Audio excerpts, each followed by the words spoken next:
O cheiro de carne queimada tomou conta da lavanderia antes mesmo que eu percebesse que vinha do meu próprio corpo. Eu gritei e tentei puxar o braço para longe, mas meu pai pressionou ainda mais o ferro de passar de ferro fundido contra o meu pulso. O metal quente encostava na minha pele enquanto uma dor insuportável tomava conta de mim.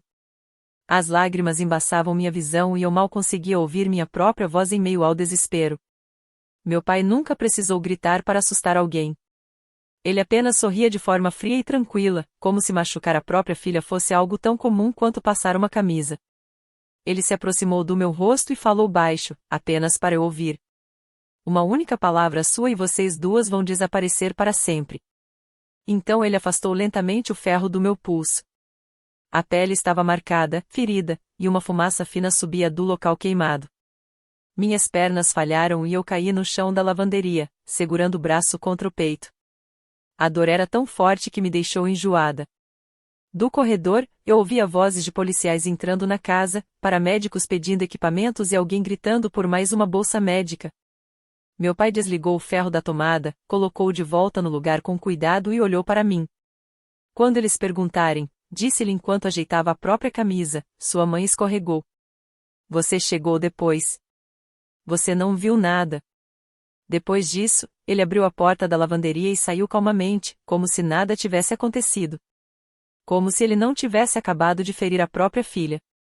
30 minutos antes, eu estava dormindo depois de um plantão de 14 horas na UTI de trauma. Meu celular começou a tocar sem parar. Eram várias ligações da minha mãe. Mãe, mãe, mãe, então chegou uma última mensagem de voz. Eu atendi. No começo, só ouvi sussurros. Depois, um choro fraco. Então ouvi Naomi. A voz dela quase não tinha força. Me ajuda, a ligação caiu. Eu já estava pegando as chaves do carro antes mesmo de perceber que estava saindo sem sapatos. O caminho até a casa dos meus pais levou 11 minutos, mas parecia que eu estava dirigindo há horas. Cada sinal vermelho parecia interminável. Cada quilômetro aumentava o aperto no meu peito. Quando cheguei à entrada da casa, a porta da frente estava aberta e a luz da varanda piscava de maneira estranha. Naquele instante, eu soube que algo estava errado. Entrei correndo. A sala parecia ter sido destruída por uma tempestade. A mesa de centro estava quebrada, porta-retratos espalhados pelo chão, uma luminária caída e manchas de sangue marcavam o piso de madeira. Meu coração disparou. Mãe? Não houve resposta. Segui o rastro de sangue até a cozinha.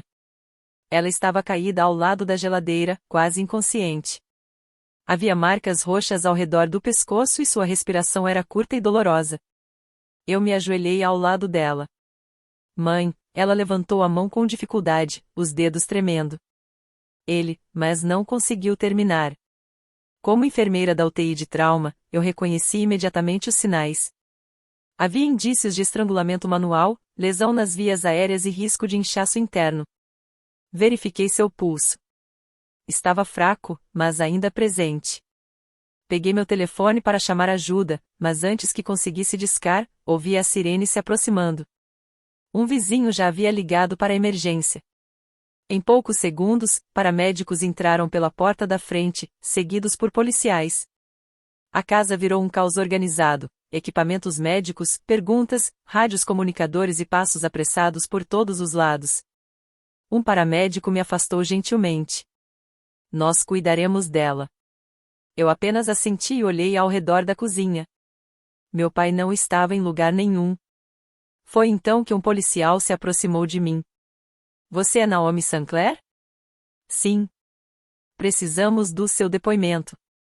Eu olhei para a equipe levando minha mãe para a ambulância e respirei fundo.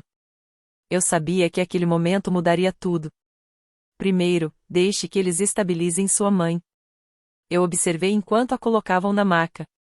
Por um breve instante, os olhos dela encontraram os meus. Havia medo naquele olhar. Não era medo de morrer, era medo de falar. Então meu pai apareceu no corredor. A camisa dele estava impecável, o cabelo perfeitamente arrumado. Se eu não tivesse acabado de ver o sangue espalhado pelo chão da cozinha, teria pensado que ele tinha acabado de voltar de um jantar tranquilo. Ele olhou diretamente para mim. Naomi, precisamos conversar. Eu apenas encarei aquele homem. Não.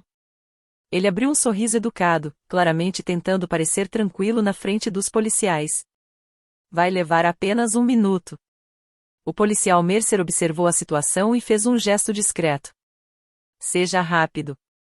Meu pai colocou a mão no meu ombro. Para qualquer pessoa olhando de fora, parecia um gesto de carinho, como se estivesse tentando consolar a própria filha. Mas eu sabia a verdade. Ele me conduziu até a lavanderia. Assim que a porta se fechou, toda aquela falsa gentileza desapareceu. O rosto dele mudou completamente. Não havia preocupação, apenas raiva. Ele trancou a porta. Eu dei alguns passos para trás. O que você está fazendo? Ele caminhou até uma velha tábua de passar ao lado da máquina de lavar. Em cima dela estava o antigo ferro de ferro fundido da minha avó, pesado e conhecido por permanecer quente por muito tempo. Ele colocou o aparelho na tomada. Eu franzi a testa. O que você está fazendo? Ele não respondeu. Apenas ficou olhando para a pequena luz laranja do ferro, esperando. O silêncio dentro daquele cômodo parecia sufocante. Finalmente, a luz se apagou. Meu pai pegou o ferro, encostou em uma toalha velha e o tecido começou a soltar fumaça imediatamente. Só então ele voltou os olhos para mim. Quando a detetive Brooks fizer perguntas, você vai dizer que Carol escorregou. Eu fiquei sem acreditar no que estava ouvindo. Eu vi minha mãe sendo levada pela ambulância. Eu vi os hematomas no pescoço dela. Você tentou matar ela. A expressão dele permaneceu fria. Eu fiz uma pergunta. Eu não vou mentir para a polícia. O maxilar dele se contraiu. Você não entende. Não. Você que não entende. Fui até a porta, mas ele bloqueou meu caminho. Eu vou embora. Não vai. Ele levantou o ferro quente. Você vai dizer exatamente o que eu mandei. Balancei a cabeça lentamente. Eu não vou cometer perjúrio por você. Então ele sorriu. Um sorriso lento e assustador. Eu sabia que você diria isso. Antes que eu pudesse reagir, ele segurou meu braço esquerdo, forçou meu pulso contra a tábua de passar e pressionou o ferro quente contra minha pele. A dor atravessou meu corpo inteiro. Eu gritei sem conseguir me controlar. O cheiro da pele queimada tomou conta da lavanderia. Mas ele não demonstrou nenhuma reação. Apenas ficou parado, observando. Então se aproximou e sussurrou. Uma única declaração sua. Ele afastou o ferro. E vocês duas vão desaparecer para sempre. Minhas pernas perderam a força. Eu caí no chão, segurando o braço ferido contra o peito. Do lado de fora, alguém começou a bater forte na porta da lavanderia. Senhor? Era um policial. Está tudo bem aí dentro? Meu pai desligou o ferro, ajeitou a camisa e destrancou a porta. Quando abriu, já estava usando novamente aquela expressão calma. Minha filha está nervosa. O policial Mercer olhou para dentro do cômodo. Primeiro viu meu pai.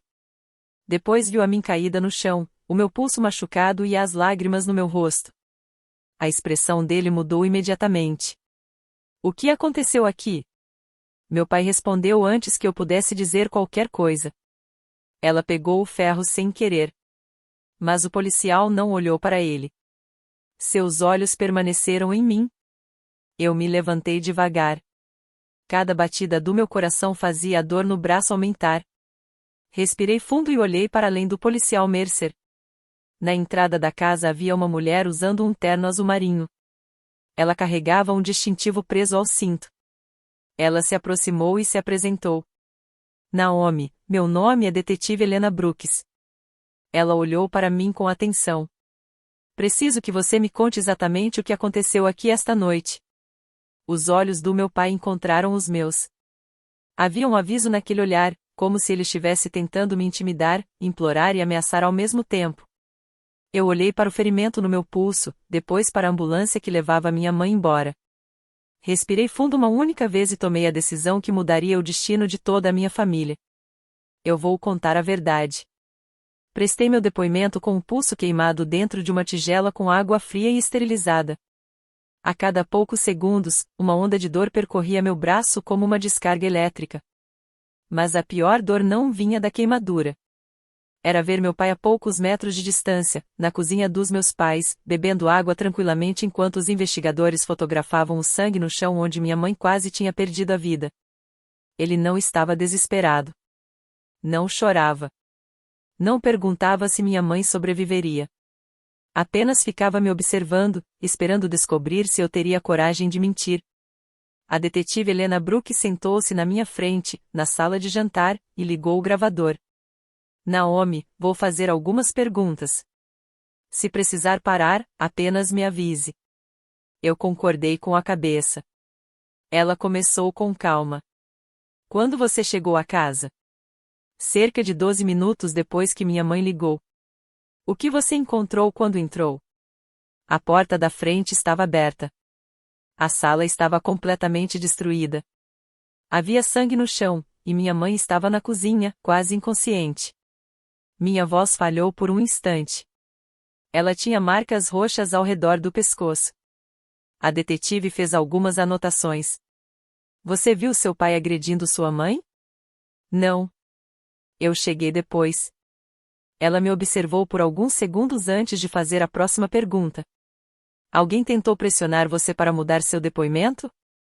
Sem dizer uma palavra, levantei lentamente meu pulso machucado. Ele fez isso. O ambiente ficou em silêncio. A detetive olhou para o ferimento e depois voltou a olhar para mim. Me conte exatamente como isso aconteceu. Então eu contei tudo. Falei sobre a lavanderia, sobre o velho ferro de ferro fundido, sobre o cheiro da queimadura, sobre as palavras dele e sobre a ameaça que fez contra mim e minha mãe. Ninguém me interrompeu. Ninguém tentou apressar minha história. Quando terminei, a detetive desligou o gravador em silêncio. Obrigada, Naomi. Ela se levantou e caminhou diretamente até a cozinha. Senhor Sinclair, meu nome é detetive Helena Brooks. Preciso fazer algumas perguntas ao senhor. Meu pai abriu um sorriso educado. Claro. Eu não tenho nada a esconder. Quase ri ao ouvir aquilo. Ele tinha acabado de machucar 2 pessoas da própria família e ainda acreditava que conseguiria convencer todos com algumas palavras. Enquanto isso, o médico de emergência examinava meu pulso.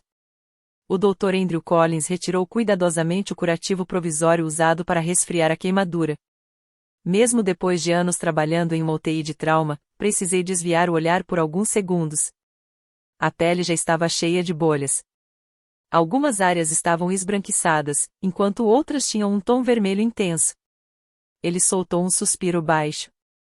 Isso não aconteceu por um simples toque acidental. Olhei para ele.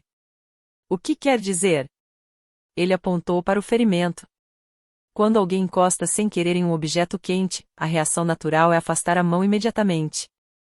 Ele analisou a área ao redor da queimadura com cuidado. Mas isso aqui indica que houve pressão contínua. Alguém manteve o ferro encostado por algum tempo. Ele registrou cada detalhe, medidas, fotografias e observações médicas. Depois olhou diretamente para mim. Eu sei que você é enfermeira, então vou ser sincero com você. É bem provável que essa marca fique. Olhei novamente para o meu pulso. Pela primeira vez naquela noite, percebi que ele provavelmente estava certo. A ferida iria cicatrizar com o tempo, mas aquela lembrança nunca desapareceria completamente. 2 horas depois, minha mãe recuperou consciência suficiente para conseguir falar. A detetive Brooks perguntou se eu queria entrar na sala durante o depoimento dela. Eu neguei com a cabeça. Não. Ela precisa falar sem se preocupar comigo. Fiquei esperando do lado de fora por 37 minutos. Tempo suficiente para imaginar todos os cenários possíveis, todas as respostas que minha mãe poderia dar. Quando finalmente a detetive saiu da sala, ela não me contou imediatamente o que tinha sido dito. Em vez disso, apenas perguntou: Quer tomar um café? A pergunta me pegou de surpresa. Nós fomos até a cafeteria quase vazia do hospital. Ela mexeu lentamente o café na xícara antes de falar. Sua mãe ainda não está pronta para quê? Meu coração apertou. Para contar toda a verdade. Por alguns segundos, eu não consegui responder. Ela negou tudo? Não. Ela confirmou que houve uma discussão. Confirmou que foi machucada. Mas ela está com medo. Fechei os olhos. Ela acha que ele vai matá-la se falar. A detetive apenas confirmou com um aceno. Eu já vi situações assim antes. Eu abaixei o olhar. Eu também. Como enfermeira de UTI, eu já tinha cuidado de mulheres exatamente como minha mãe. Mulheres que pediam desculpas por terem costelas quebradas. Mulheres que diziam que tinham batido em uma porta. Mulheres que insistiam que estava tudo bem enquanto não conseguiam sequer levantar os olhos do chão. Eu nunca imaginei que um dia minha própria mãe estaria naquele lugar. Naquela tarde, meu irmão mais velho, Travis, finalmente chegou ao hospital. Ele entrou apressado, com aparência cansada, mas no momento em que viu meu pulso enfaixado, seu rosto mudou. O que aconteceu? Ele olhou para o curativo. Foi o papai? A expressão dele ficou vazia. Não, não quero ouvir isso. Eu encarei meu irmão. Você acha que eu fiz isso comigo mesma? Ele hesitou. Procurou palavras. Eu acho que todo mundo está muito abalado agora. Eu mal conseguia acreditar no que estava ouvindo. A mamãe quase morreu. A voz dele ficou mais firme. O papai disse que ela caiu. Eu soltei uma risada sem humor. Ela caiu e ficou com marcas de dedos no pescoço? Ele desviou o olhar. Ele disse que você entendeu tudo errado. E sobre o ferro? Travis ficou em silêncio. Ele disse que você pegou por acidente. Levantei devagar. Cada movimento fazia uma nova onda de dor atravessar meu pulso. Vem comigo. Ele franziu a testa. Para onde? Eu o levei até a sala de atendimento. Por coincidência, o Dr. Collins estava trocando meu curativo. A queimadura ainda estava visível. Assim que Travis viu, desviou o olhar. O médico percebeu. É da família? Meu irmão. O Dr. Collins fez um pequeno aceno. Essa lesão não aconteceu por acidente. Travis olhou novamente. O quê? O padrão da queimadura indica contato prolongado. Ele fez uma pausa. Não foi apenas um toque rápido em algo quente. O silêncio tomou conta da sala. Depois de alguns segundos, o Dr. Collins saiu e nos deixou sozinhos. Travis ficou olhando para o meu pulso. Eu não sabia. Minha voz saiu baixa, mas firme. Você não queria saber. Ele abriu a boca para responder, mas não encontrou palavras. Porque nós dois sabíamos que era verdade. Durante anos, ele escolheu acreditar na versão mais confortável do nosso pai, não na realidade. Naquela noite, a detetive Brooks voltou ao hospital. Ela carregava uma pequena pasta nas mãos. Começamos a recolher depoimentos de testemunhas. Testemunhas. Ela abriu a pasta. Os vizinhos. Ela retirou alguns documentos. A mulher da casa em frente ligou para a emergência. Ela disse que ouviu gritos. Virou outra página. O vizinho ao lado também ouviu uma discussão. Então ela leu uma parte do depoimento. Você vai sair daqui dentro de um saco para cadáver. Meu estômago se revirou. Era a voz do meu pai. A detetive continuou. Outra pessoa relatou que você chegou depois que a discussão já tinha começado. Eu levantei os olhos. Então ele não pode colocar a culpa em mim. Ela assentiu. O álibi dele está começando a desmoronar. Antes de sair, ela parou na porta. Provavelmente haverá mais pressão. Do seu pai, de parentes, de pessoas que vão querer que tudo seja esquecido. Ela olhou diretamente para mim. Você consegue continuar contando a verdade? Olhei para o curativo novo cobrindo meu pulso. A dor ainda estava ali. A marca que provavelmente ficaria comigo para sempre também. Então respondi sem hesitar. Ele já tirou parte da minha pele. Eu não vou deixar que ele tire minha voz também. Nas 3 semanas seguintes, ninguém foi preso. Isso surpreendeu quase todos na minha família. Meu pai começou a dizer para os parentes: viram? Se eu tivesse feito alguma coisa errada, eles já teriam me levado. Ele confundiu espera com fraqueza. Mais tarde, a detetive Brooks me explicou exatamente por que a investigação estava demorando. Casos de violência doméstica não são construídos de um dia para o outro. Eles são montados aos poucos, com cada detalhe, cada depoimento e cada prova. E quando uma investigação finalmente fica completa, ela não desmorona facilmente. Voltei ao trabalho usando uma faixa grossa e branca cobrindo meu pulso. Alguns pacientes perguntavam o que tinha acontecido. Eu apenas sorria e respondia: foi um acidente na cozinha. Não porque eu sentisse vergonha, mas porque aquela história não pertencia àquele lugar, dentro de uma sala de UTI, enquanto eu cuidava de outras pessoas. Mas toda vez que eu trocava o curativo, aquela queimadura me levava de volta àquela noite. Eu ainda ouvia a voz do meu pai dizendo: uma única declaração sua.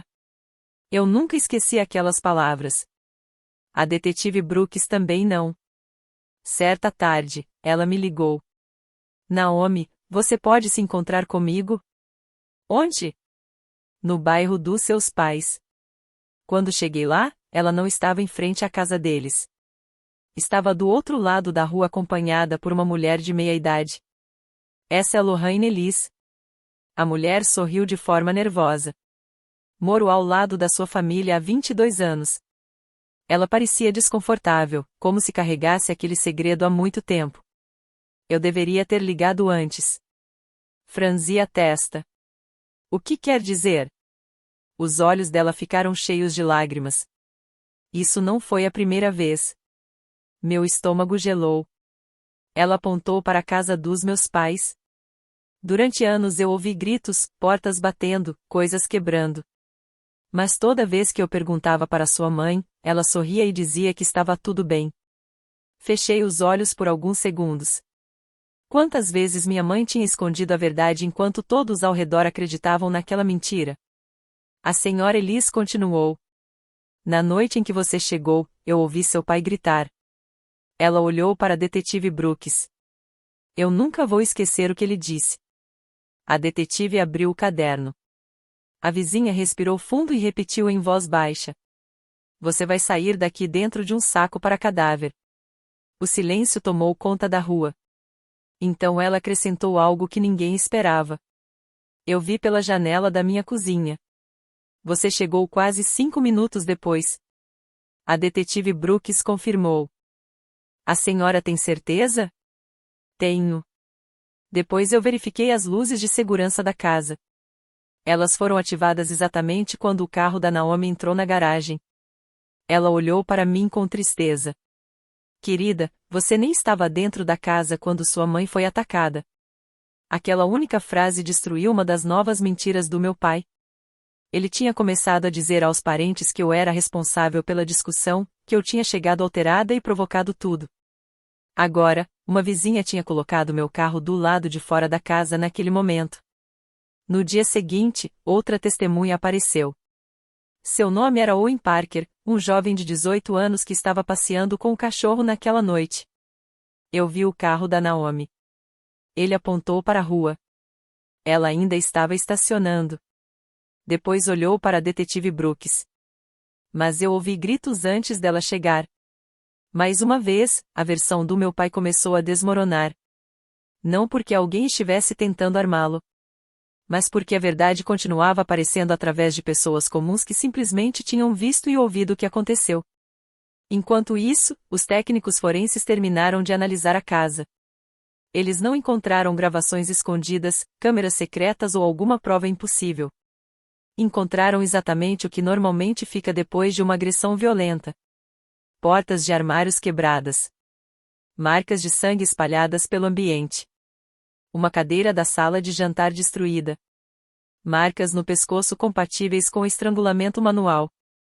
Tudo correspondia aos ferimentos da minha mãe. Tudo combinava com as fotos registradas naquela noite. Nada combinava com a história do meu pai. Então ele cometeu outro erro. A detetive Brooks me chamou para ouvir partes da entrevista gravada dele. Não a gravação inteira, apenas os trechos onde apareciam contradições. Na primeira conversa, meu pai afirmou que minha mãe tinha caído perto da pia da cozinha. Na segunda versão, ele disse que ela havia escorregado ao lado da geladeira. Duas histórias diferentes. E apenas uma verdade. Em outra versão, meu pai afirmou que eu tinha chegado antes da discussão começar. Mais tarde, mudou a história e disse que eu só apareci depois de tudo acontecer. Cada depoimento dele era diferente.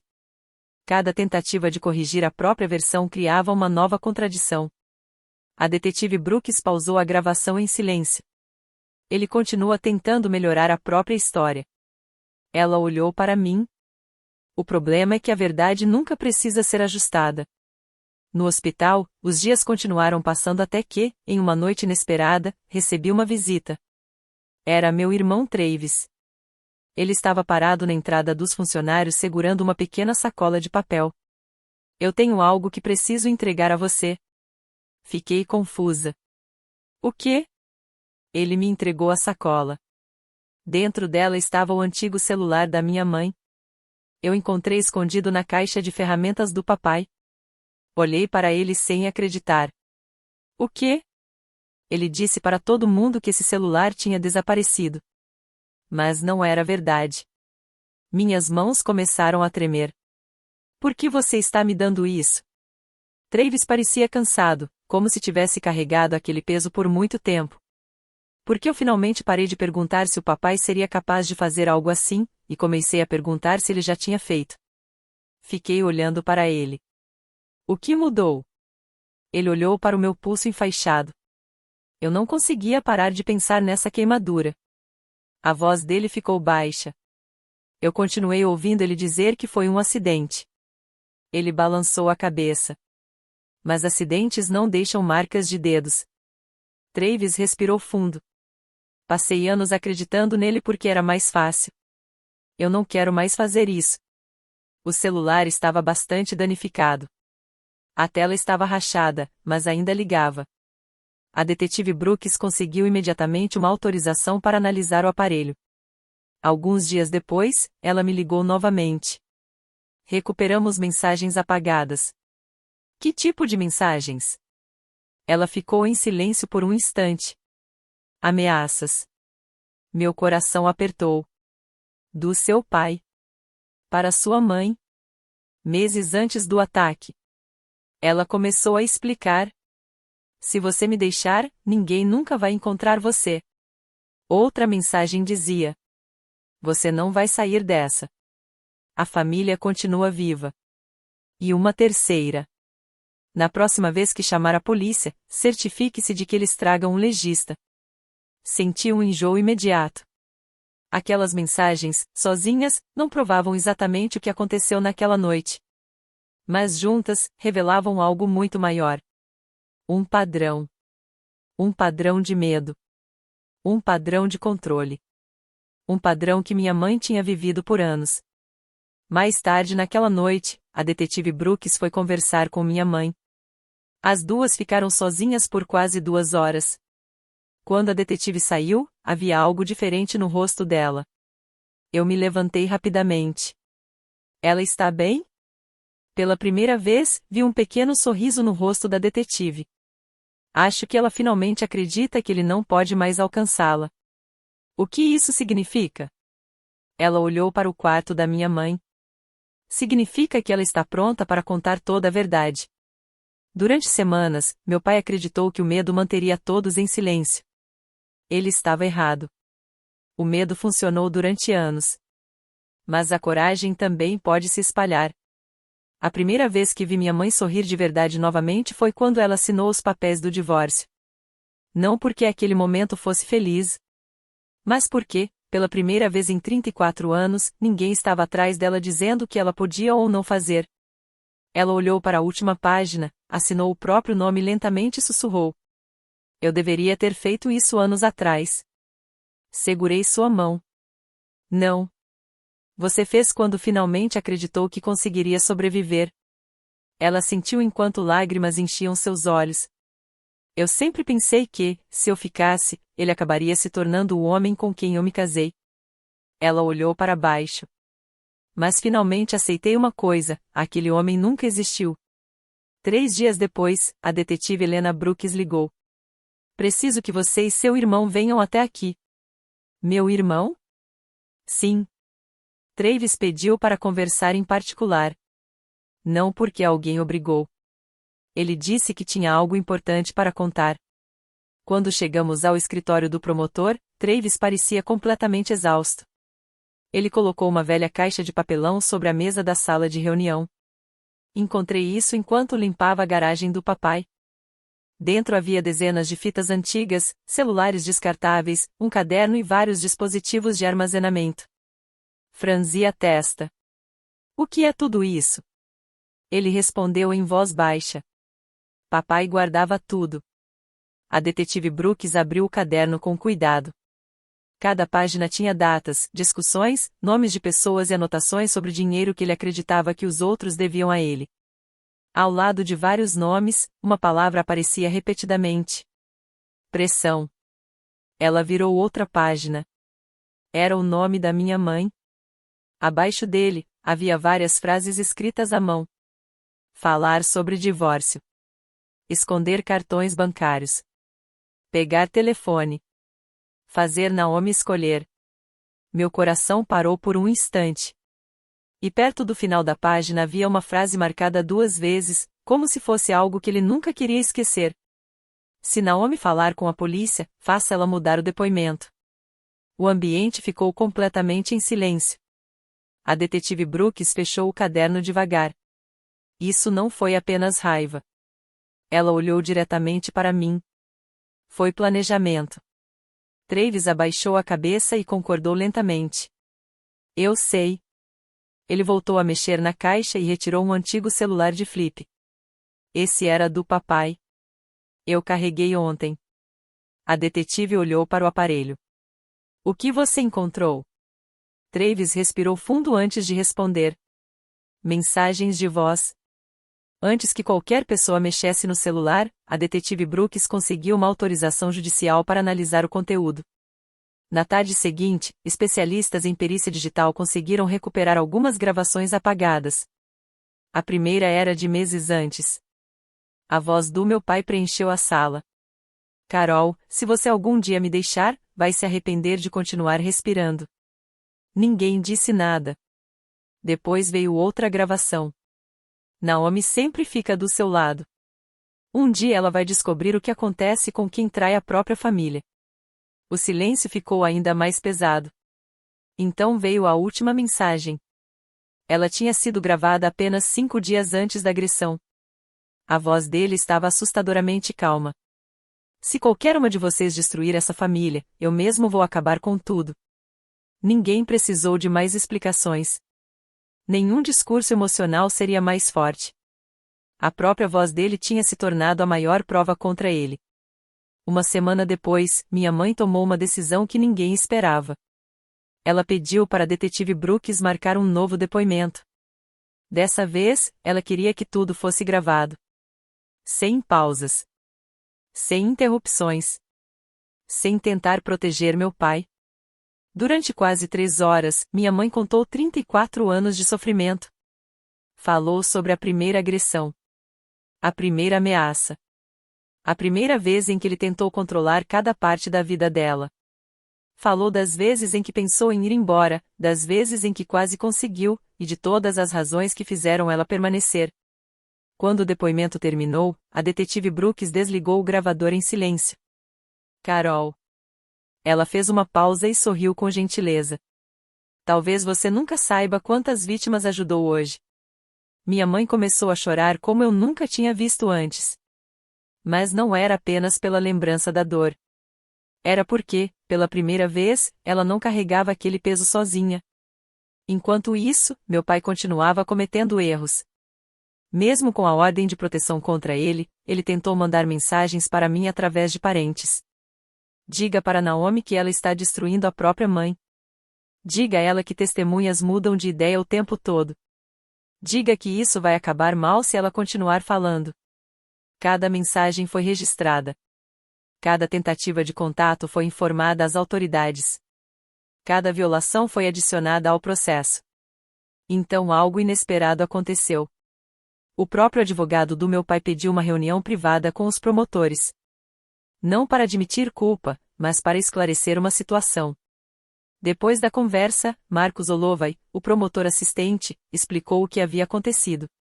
O advogado do seu pai não está tentando defender o que aconteceu. Ele respirou fundo. Ele está tentando impedir que o próprio cliente torne tudo ainda pior.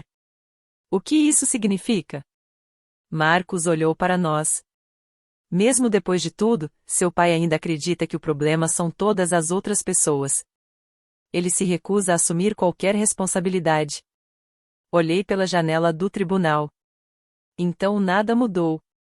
Marcos balançou a cabeça. Não. Tudo mudou. Ele fez uma pausa. Pela primeira vez, as pessoas não estão mais com medo de contar a verdade. 2 semanas depois, o grande júri apresentou as acusações com base em todas as provas reunidas durante a investigação. Não aconteceu porque eu queria vingança. Não aconteceu porque minha mãe queria punição. Aconteceu porque testemunhas falaram. Porque médicos documentaram os ferimentos. Porque vizinhos decidiram não ficar em silêncio. E porque meu pai não conseguiu manter a própria história sem se contradizer. Naquela noite, fui visitar minha mãe no novo apartamento dela. Não era grande. Os móveis não combinavam. Metade das paredes ainda estava vazia. Mas era dela. Ela estava na pequena varanda segurando 2 xícaras de chá. Não parece muita coisa. Eu sorri. Parece tranquilo. Ela olhou ao redor e assentiu. Eu tinha esquecido como era sentir paz. Ficamos alguns minutos em silêncio, observando o sol desaparecer entre os prédios. Então ela fez a pergunta que eu mais temia ouvir. Você acha que ele algum dia vai nos perdoar? Olhei para a cicatriz que começava a aparecer no meu pulso. Depois olhei para minha mãe. Eu parei de esperar que ele nos perdoasse. Respirei fundo. Na noite em que ele decidiu que a verdade merecia ser queimada, ele também fez a própria escolha. Ela segurou minha mão pela primeira vez. Nenhuma de nós afastou o toque, porque o medo finalmente tinha perdido aquilo que sempre usou como arma, o nosso silêncio. O julgamento durou 6 dias. Não porque os fatos fossem difíceis de entender, mas porque 34 anos de medo, controle e sofrimento não poderiam ser resumidos em apenas algumas horas. Na primeira manhã, entrei no tribunal usando mangas compridas. Não era para esconder a cicatriz. Era para me lembrar de que aquela marca fazia parte da minha história, mas não definia quem eu era. Quando entrei na sala do julgamento, meu pai estava exatamente como sempre aparecia para o mundo, terno impecável, cabelo arrumado e uma expressão tranquila no rosto. Se alguém entrasse ali sem saber o que tinha acontecido, poderia facilmente acreditar que ele era a vítima. Ele sorriu quando me viu. Era o mesmo sorriso que ele tinha usado naquela noite, quando segurava o ferro quente contra minha pele. Mas dessa vez, aquele sorriso não me assustou. O promotor assistente Marcos Olovai se levantou diante do júri. Ele não começou falando sobre minha queimadura ou sobre os ferimentos da minha mãe. Em vez disso, segurou uma antiga fotografia da nossa família. Nela estavam minha mãe, meu pai, Travis e eu, todos sorrindo em frente à árvore de Natal. Ele colocou a imagem no telão. Esta, disse olhando para os jurados, é a família que o Sr. Sinclair afirma ter tentado proteger. Ele fez uma pausa. Mas as provas vão mostrar que ele se tornou o maior perigo dentro dela. A primeira testemunha foi o Dr. Andrew Collins. Ele explicou minha queimadura de uma forma simples e clara. Não usou termos médicos complicados, nem tentou exagerar a situação. Ele mostrou fotografias detalhadas do meu pulso e comparou com casos de queimaduras acidentais comuns. Os padrões das lesões são diferentes. Ele apontou para a tela.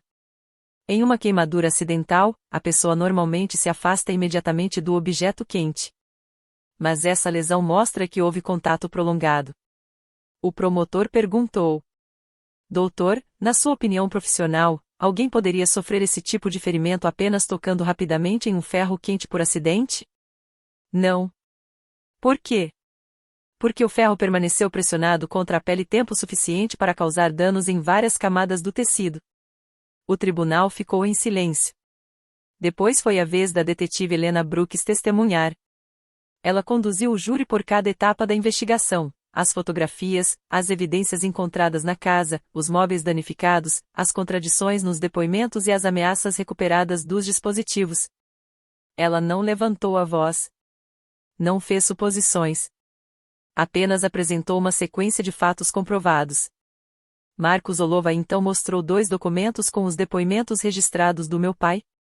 Na primeira entrevista, disse-lhe ao júri, o Sr. Sancler afirmou que Carol caiu perto da pia da cozinha. Outra página apareceu na tela. Na segunda entrevista, ele disse que ela caiu ao lado da geladeira. Ele virou outra página. Depois afirmou que Naomi havia iniciado a discussão. Mais uma página. E posteriormente admitiu que Naomi chegou apenas depois que Carol já estava ferida. Marcos fechou a pasta lentamente. Detetive, o que contradições repetidas normalmente indicam? Ela respondeu. Que a pessoa está tentando modificar uma história, não simplesmente relembrando um acontecimento. Depois vieram os vizinhos. A senhora Lorraine lhes contou ao tribunal que ouviu meu pai gritar: "Você vai sair daqui dentro de um saco para cadáver." Em seguida, Owen Parker explicou que viu meu carro chegando depois que a violência já tinha começado. O depoimento dele acabou com a tentativa do meu pai de colocar a culpa em mim. Depois do intervalo para o almoço, minha mãe foi chamada para depor. A sala inteira ficou completamente silenciosa. Ela parecia assustada, mas não desviou o olhar. Marcos falou com cuidado. Senhora Sancler, por que a senhora não contou a verdade naquela primeira noite? Minha mãe respirou profundamente. Porque eu acreditava que, se ele fosse solto, ele mataria minha filha. Ninguém interrompeu. Ninguém se mexeu. Ela então contou anos de sofrimento. Falou sobre como ele a afastou das pessoas, controlou o dinheiro, verificava o celular dela e ameaçava qualquer pessoa que tentasse ajudá-la. Depois de tantos anos, ela finalmente virou o rosto e olhou para meu pai pela primeira vez. Eu parei de proteger meu marido no dia em que percebi que estava ensinando minha filha a aceitar o medo como parte da vida. Alguns jurados abaixaram a cabeça e discretamente enxugaram lágrimas dos olhos. Então Travis foi chamado para depor. Eu nunca tinha visto meu irmão tão nervoso. Marcos perguntou: "Por que você está aqui hoje?" Travis olhou diretamente para o júri. Porque passei anos fingindo que não via o que estava acontecendo. Ele contou sobre como encontrou os celulares antigos, o caderno, as mensagens ameaçadoras e todas as provas escondidas. Mas, em certo momento, sua voz falhou. Eu ficava repetindo para mim mesmo que meu pai não era esse tipo de homem. Ele olhou para mim. Eu estava errado. Finalmente, chegou a vez do meu pai depor. O advogado dele tinha recomendado que ele não subisse ao banco de testemunhas. Mas ele insistiu. Marcos caminhou até ele com calma. Senhor Sancler, por que o senhor queimou o pulso da sua filha? Meu pai respondeu sem hesitar. Ela traiu a própria família. O promotor fez uma pausa, pegou uma fotografia da minha cicatriz e mostrou ao júri. Não. Ele caminhou alguns passos. Ela se recusou a trair a verdade. O silêncio tomou conta da sala.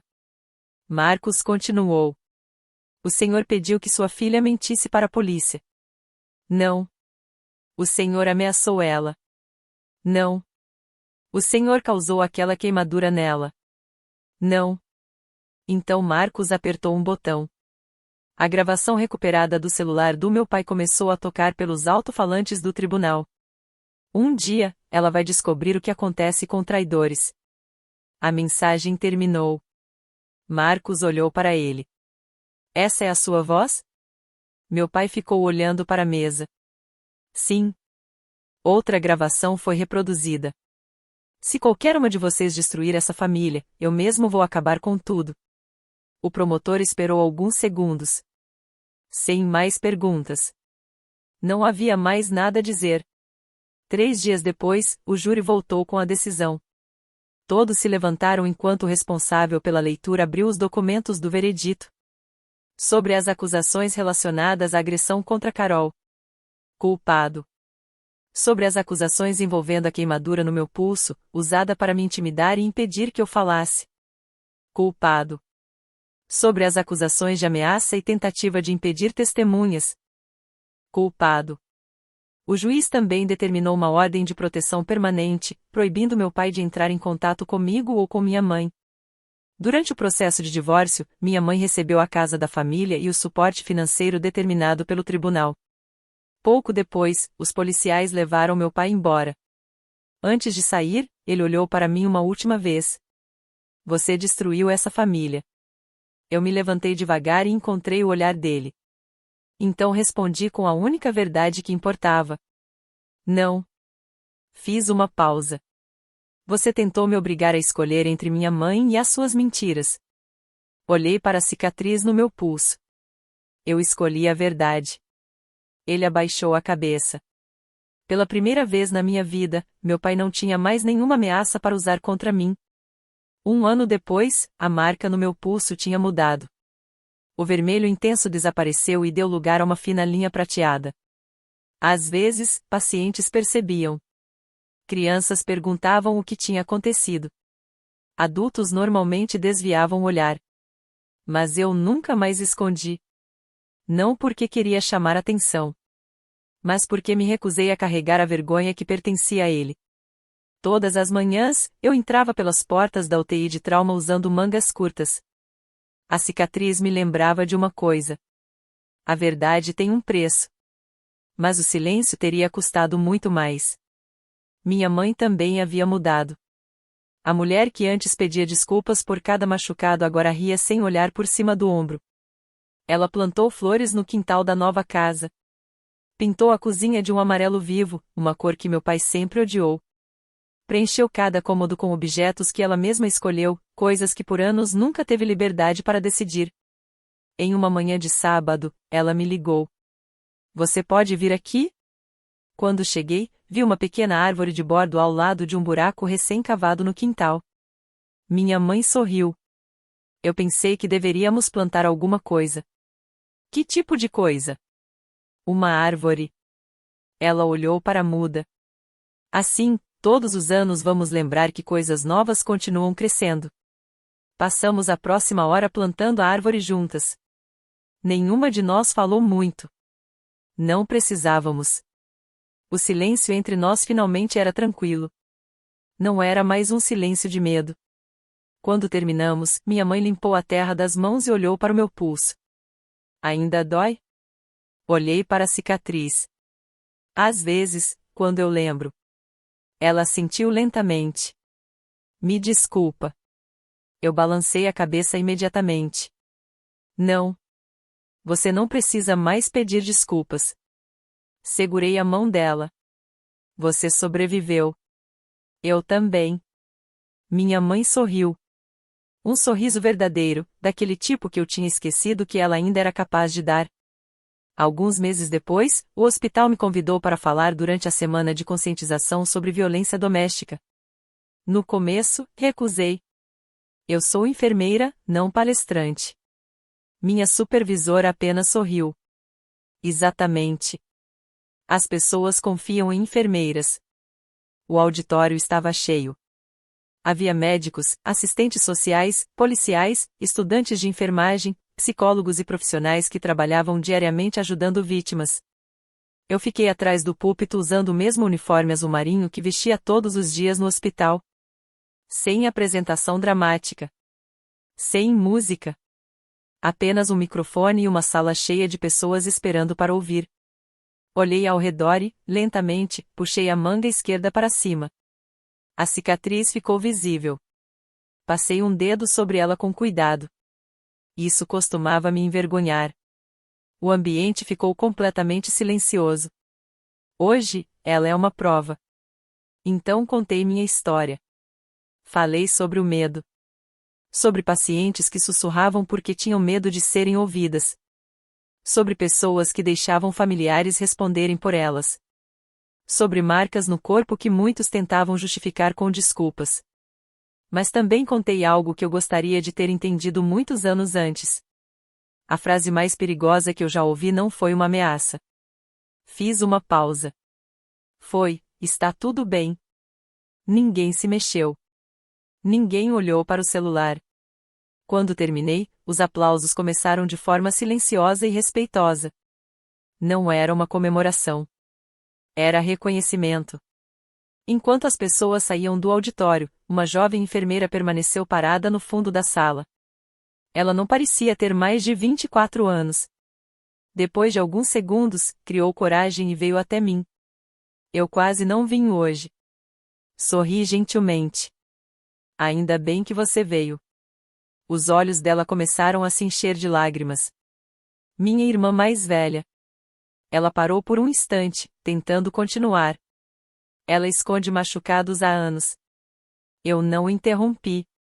Eu sempre acreditei nas desculpas que ela dava. Ela olhou para a cicatriz no meu pulso. Depois de ouvir sua história, eu denunciei o que estava acontecendo. Apertei a mão dela. Você não traiu sua irmã. Falei com calma. Você deu a ela uma oportunidade de ficar segura. Ela começou a chorar. Eu também. Antes de ir embora, ela me abraçou forte. Nunca mais a vi. Mas eu não precisava. Aquela única conversa fez todas as lembranças dolorosas valerem a pena.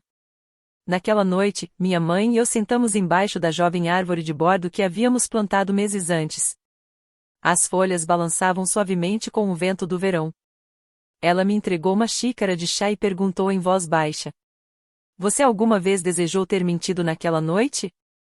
Olhei para a árvore. Pensei na emergência do hospital, nos investigadores, no julgamento e na cicatriz. Então respondi com sinceridade: Não. Virei meu pulso em direção à luz do fim da tarde. A cicatriz sarou. Fiz uma pausa. Mas viver com uma mentira nunca teria sarado. Minha mãe estendeu a mão sobre a mesa e segurou a minha. Sem medo. Sem pedidos de desculpa. Apenas paz. Enquanto o sol desaparecia atrás da cerca, percebi algo. Meu pai acreditava que a dor me tornaria obediente. Ele acreditava que o medo me faria ficar em silêncio. Ele acreditava que aquela queimadura apagaria a verdade. Mas aconteceu o contrário. Toda vez que eu olhava para aquela cicatriz, eu lembrava exatamente do momento em que escolhi a coragem em vez do medo. Aquela marca nunca se tornou uma lembrança do que ele fez comigo. Ela se tornou uma lembrança do que ele não conseguiu impedir. Enquanto eu e minha mãe observávamos a árvore de bordo se mover suavemente com o vento da noite, eu sorri. Não porque o passado tinha desaparecido, mas porque ele finalmente não controlava mais o meu futuro. Ele acreditou que o medo me silenciaria.